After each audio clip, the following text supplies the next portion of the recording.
Thanks. Hi guys, how are you? So before I get started, I kind of wanted to explain a little bit about myself and why you should be just listening to me, right? A 26-year-old guy from LA. So as she mentioned, I'm Director of Tech and Innovation in the City of LA. I work for City Controller Ron Galperin. I'm the youngest director in the City of LA, which doesn't really mean much, right? Because everyone's getting older and someone's going to be the youngest director next week. But there has never been a tech and innovation office in the city controller's office or in the city. So in many ways, my journey has been this journey of breaking down these barriers. Just some background on who my boss is. My boss is City Controller Ron Galperin. The City Controller in LA is independently elected. He is the watchdog of the city. He's the chief financial officer. He produces all the financial reports, also chief auditor. He also produces payroll for 45,000 employees, and he also produces and cuts all the checks to vendors. Essentially, not a very sexy job, not a very attractive job. People aren't really interested in the nuts and bolts of government, but it's essential to a well-run organization. And when my boss took office in 2013, the first thing he wanted to do was open up our finances. We did that pretty quickly. We did that in 6 weeks. We looked at New York and we saw what they did. And no offense to anybody from New York here, but it took them a few years and it cost them millions of dollars. We did it for under 90,000 at that time. It was a small, scrappy team. And as I was preparing for this talk, I found this picture. This is a few months after we released our open data portal. We were accepted an award from GovTech magazine as the #1 digital city in America. It was a huge deal. I mean, you could see the smiling faces. We were so excited that we were winning something, that we were being recognized for all of our efforts. You can see we had city councilors, we had general managers that are up there with us. Many of them didn't really understand open data at that point. But the fact that we were #1 digital city, when before that we were never ranked, I don't know if you're familiar with the open data census, but Anchorage, Alaska was more transparent than us in 2013. Now I think we're #5 or 6. We made it to #1 last year, but that's besides the point. What we really try to do is transform government. How do we use data to make meaningful public policy changes? And I can tell you right now that everybody here has this. Everyone here has an open data portal, or will have it soon. You probably have great data up there. You probably have not so great data. Same here. We really strive to have the most complete data possible. We reached what I call peak data over the summer. We've released everything that we possibly can on our financial portal called Control Panel LA. We have the payroll for every single employee in the city of Los Angeles, broken down by quarter. We have all their payouts. We're coming out pretty soon with pensions data, which we don't hold, but we're working with different departments in the city. We're also working on getting names attached to that data set as well, to add that extra measure of accountability. People don't understand who a chief port pilot is, but they understand who John Henry is because they met him. And that's the way you kind of track down accountability, see who's using the most overtime, who's getting the most payouts, and you can ask the great questions of why are you getting these payouts. But data for data's sake is pretty useless. It doesn't do much. I mean, I can tell you why open data is great for government. It leads to transparency, efficiency. It improves operations. It also brings in new talent. It also invites new ways of thinking. It invites design thinking. It also invites new ways to manage projects. But the days of being able to craft public policy by gut feelings is over.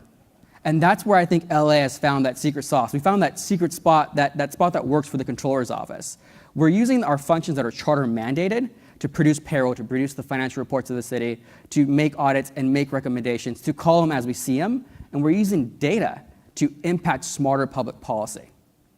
So many politicians go up there, they have a fancy press conference, they talk about data-driven decision-making. But they don't know what data means. They don't look at the data. They don't look at the consequences of it. They don't do analysis. They don't even read the reports that are given to them. Most of the time, they read a top-line summary, a paragraph of an 80-page report. And good luck trying to have them open up a spreadsheet or understand what a pivot table even is. So I'm going to go through 3 examples in the city of LA where we use data to influence smarter public policy and affect meaningful change. And I know many of you guys might be here to hear about homelessness and domestic violence. I can touch on that. there was some kind of a mix-up on my presentation, but I'll talk about our work on that as well. But let me start off with city-owned property. The city of Los Angeles is by far the largest landowner in the city of LA. We own more than 9,000 parcels in the city of Los Angeles. But interestingly enough, this time last year, you could not find a comprehensive list of city-owned property. There was one department, General Services, that managed the list, but that list only had 4,000 properties, and they were very clear, they were very explicit to say that this is outdated. It hasn't been updated in 10 years. Now, how does an organization not know what it owns? My boss didn't even believe me until I showed him the 22 different PDF files, Excel spreadsheets from various departments that I was able to pull together. And not until he realized the overlap, the missing fields, did we know that this was a huge problem that we needed to get a hold of. And what we did is we worked with the county assessor that manages parcels in the city and the county, and we managed to get a pretty good data set, 9,000 parcels. It's not perfect, but it's a good start. And we analyzed that data, and what we found was that General Services, the department that currently oversees property, is woefully unprepared. We need to appoint a chief asset manager with private sector experience, and we need to give him or her the resources to make deals, to go into leases, to be a little more private sector.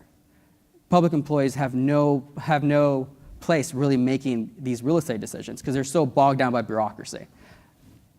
Here's an example of the way bureaucrats manage property.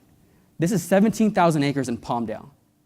Some elected official got the idea that we're going to replace LAX and we're going to make a mega airport in Palmdale. This is the far northern reaches of LA County. You can notice there, we integrated this tool with Google Maps so you get a street view. There's nothing there. Nothing's been built there. 17,000 acres we purchased with grand plans, and nothing's happened.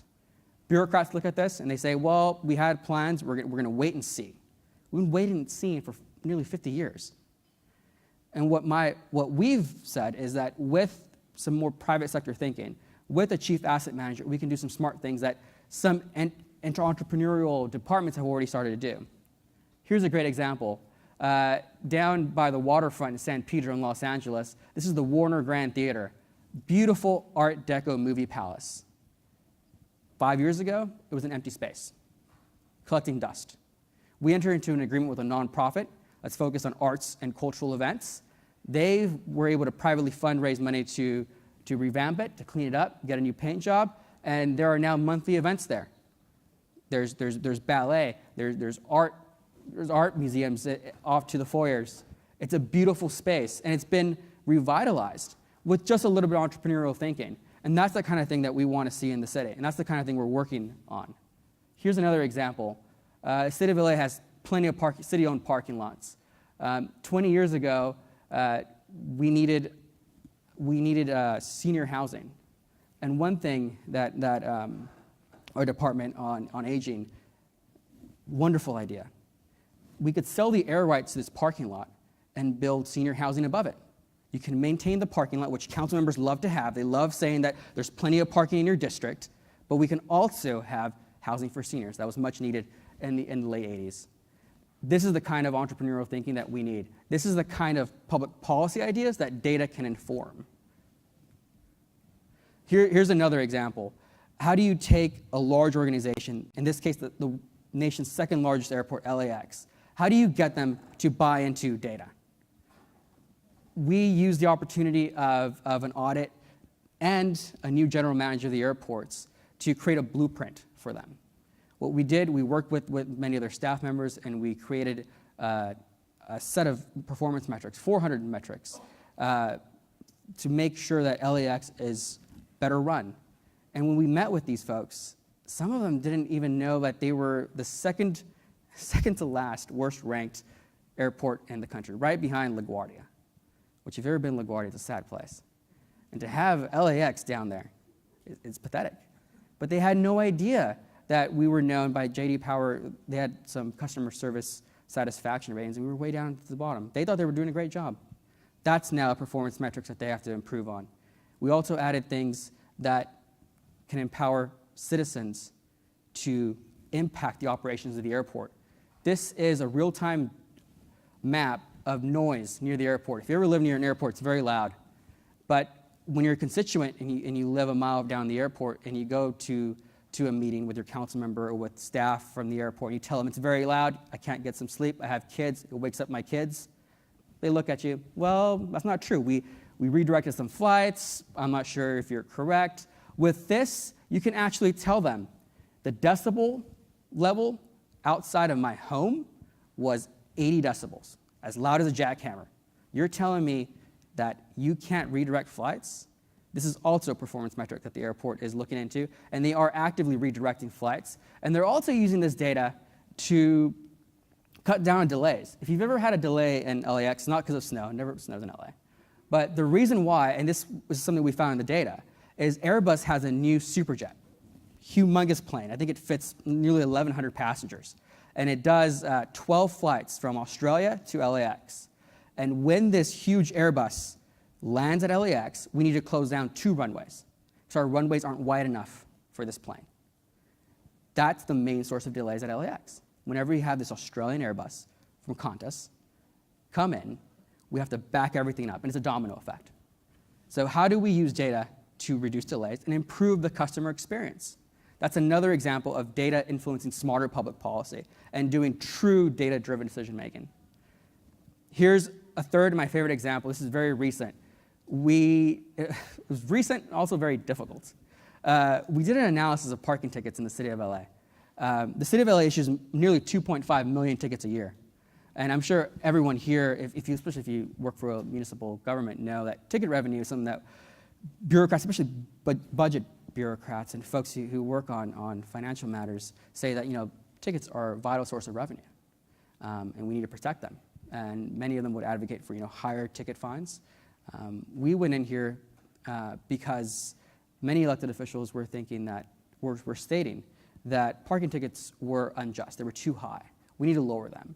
And they were throwing around arbitrary numbers, $15 reductions, $20 reductions. One council member even said, we should just cut them in half, as if that was going to solve the problem. He said that tickets were affecting hardworking families in his district harder than anywhere else. That might be true. But cutting tickets in half, what would that do? What would be the consequence of enacting that public policy, which is something that was completely missing from the conversation? So we did the analysis, and we ran the numbers. The city issues 2.5 million tickets. Our gross revenue is 147 million. After direct costs, after administrative costs, after paying Xerox to process our tickets, we're left with only 41 million. So nearly 3/4 of our ticket revenue is eaten up by administrative overhead. $41 million is a drop in the bucket in an $8 billion organization. This is not a vital revenue source for the city. But this was missing from the conversation. If we reduce tickets by $20, this would be a money-losing operation. We'd be in the red. We'd be losing money on issuing tickets. And tickets are not a revenue source, and we had to make that very clear to our elected officials. Tickets are a public policy tool meant to protect our streets, meant to ensure that we have parking in front of our businesses, to make sure that if there was a fire, we keep our fire lanes open.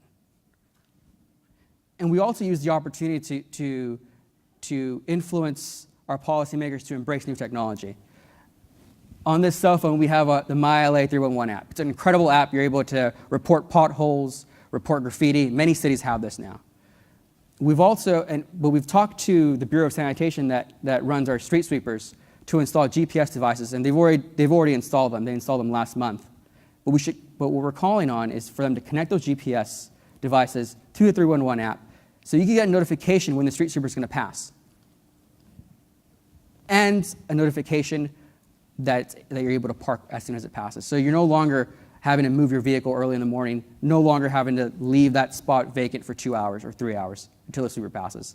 This kind of thing is the key to smarter public policy because it prevents unfair tickets. If you get a notification on your phone, you got to move your car in 15 minutes, the sweeper's coming by.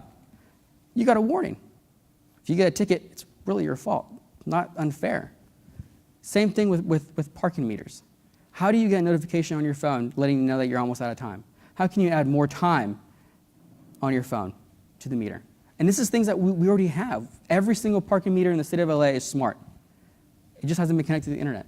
so you can do those extra functionalities. And that's what we're doing with policymakers now. And this work with policymakers, with legislative staff, with communication staff, it's completely outside of what we've done before. Before we were focused on publishing data sets, on releasing new data sets. But now we're really starting to grow into our own, and we're rebranding my team to the Tech and Policy Lab. Because that's what matters, is using data to influence smarter public policy. And I keep saying that because that's the way you affect meaningful change.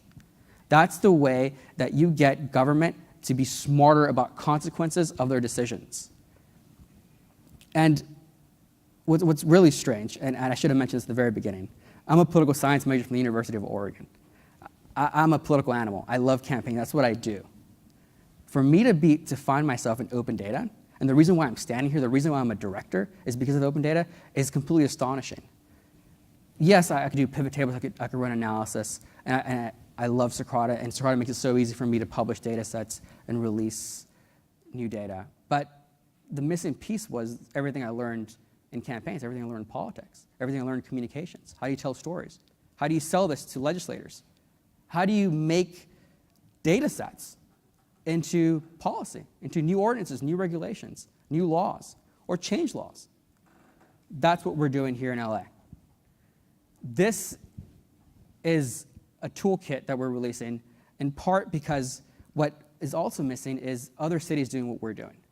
We, and all of you here, also probably produce comprehensive annual financial reports, known as the CAFR. They're these 400-page documents that every municipality does, and they send it over to bondholders. We produce a community financial report, and this year we created a digital financial report. And what we did is we put out the guide to produce the same community financial report we just created. So how do you set up Tableau? How do you set up free web hosting? How do you get under procurement rules? How do you use WordPress? And we shared step by step how you can create the same products we're doing, because we want folks to replicate our successes. We want folks to improve on our successes, and we want to learn from others. At the end of the day, what we envision these toolkits to be is a great way to benchmark and a great way to outsource ideation. So we can learn from you. Because a community financial report would be incredible. You probably have 10, 12 accounting staff working on your comprehensive financial report. And your everyday citizen and resident has no idea what it means. Imagine if you were able to empower them on the finances so they finally understand what you mean when we're facing a shortfall, when you got to cut vital services. If they understand the bigger picture, you're able to have a better conversation. This is what we envision with toolkits, and we'll be releasing this in the next few weeks. Another thing that we've been focusing on in the Tech Policy Lab is engagement. We just started up a morning speaker series called Data and Donuts. We bring together the city, the county, and other cities, along with the private sector and the tech community, our civic hackers. We bring them together one morning from 8 to 10, have donuts, talk about data, talk about technology, talk about what's new, what we're doing. What's vital here is that we're engaging with folks doing the same work we're doing. Before, the city and the county never spoke. The city and a neighboring city never spoke. I didn't know who my counterpart in the county was until 2 months ago. That doesn't make sense. We should be collaborating. We should be partnering. We should be sharing our ideas. We should be sharing what works and what doesn't work. We should be sharing data. Data and Donuts is a place to convene, a place to make friends, to make those relationships, which is vital to really getting anything done in government. We're also partnering with Hack for LA, which is our Code for America brigade. Every Tuesday night, they have a hack night. And I make sure that myself or a member of my staff is there, not to work on a project, but to be a resource. Last hack night, last Tuesday, somebody asked me, I need some police data. I need somebody from LAPD's CompStat. Do you know anyone, Juan? Of course. At that meeting, I was able to make an introduction via email. He now has the data he needs. That's what government can do, is be a resource. And we have Mike Ludwig here in the audience. Mike is probably the first government employee that I know of that got his job because he won a contest. I don't know if you're familiar with Iron Chef, but Iron Chef, if you're not familiar, you have 20 minutes to make a dish. You have ingredients, impress someone. Same thing with data. We call it Iron Viz. You have 20 minutes, we give you a data set, make something interesting. Mike won it, stellar, incredible hire. But what this wasn't just a fun contest. It was about attracting new talent. Nobody was going to sit through a civil service test, wait 9 months to get hired. This was exciting. People wanted to compete. People wanted to show that they could earn the job. And what's incredible is I was able to convince my boss to take that risk. Imagine if we got a kook. Kook was great data viz, but what if he was just nuts? That's a huge risk. But government needs to be able to accept risk in order to, and I hate saying this, fail forward. To move forward, we need to be able to take risk. We need to be able to be a little smarter about taking risk. This is my favorite place in LA. It's Griffith Park, Griffith Observatory. When I look at LA, I see a place that's changing, a place that's evolving, a place that's not afraid to take risk. And in many respects, because of open data. Open data opened the floodgates to a new culture, to a new way of thinking, to new talent. It really brought together disparate sections of the city together. And what unites us isn't our love for data. It's our desire to impact smarter public policy, to impact real, meaningful change. And that's what we strive to do. So if I can leave something for you guys, it's don't think about just the data. Don't think about just publishing the data. What can you do with it? Make those connections with your legislators. Make those connections with your communication staff. Make sure you're able to tell the story. Make sure you're able to sell it to the press. Make sure people know what you're doing. So many of us work and tire and labor on these dashboards, and we only get a couple hundred views. We need to get our message out there. We need to better sell our products. We need to better sell our products so that we can make real change. And if you have any questions, if you have any ideas, please let me know, and I'd love to work with each and every one of you to affect meaningful change. Thank you.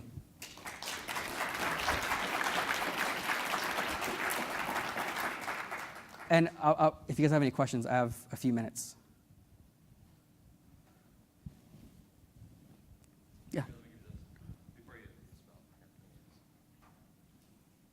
You talked about the street sweeper thing. Mm-hmm. We're actually talking about trying to do something like that. Do you have other examples where you've been able to connect vehicle-level GPS with citizen-facing applications? So nothing with citizen-facing applications. We do have some internal use cases that we've been piloting now with general services, one of my favorite departments in the city, right, because they manage property so well. But they also manage our vehicle fleet. And we've installed GPS devices in the 60-odd vehicles that we're able to check out at City Hall to better track mileage. That's internal facing. So far, it's worked pretty well. Before, they were just kind of looking at the odometer and writing it in a piece of paper, and they kept filing cabinets. Replaces that. But nothing external facing. This would be the first external facing tool. And we're very excited about it. Obviously, there is a lot of risk that it may not work, and the city attorney is also involved as well. If you give somebody a warning that they may get a ticket, what happens with liability, right? And then who do you send the message to? The registered owner, not the registered owner? There's a lot of issues here that we got to work out. But we'll work it out, and we'll give it a shot. That's the important piece, is going out there for it. Do you use C-Click Fix? No.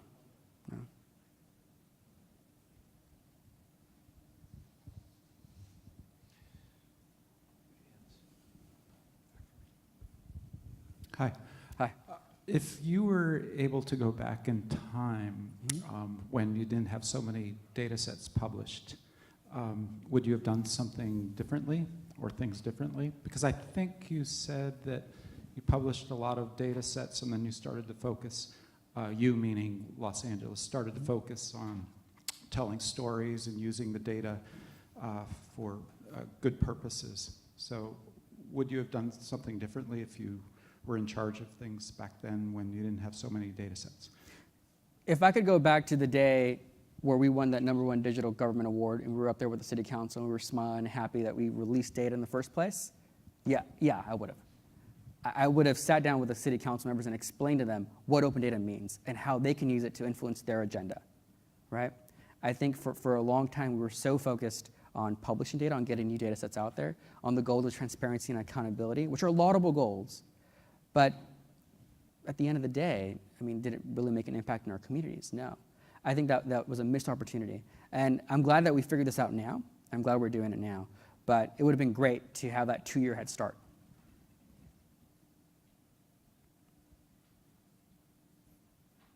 Anybody else? Great. All right, great. Thank you, guys.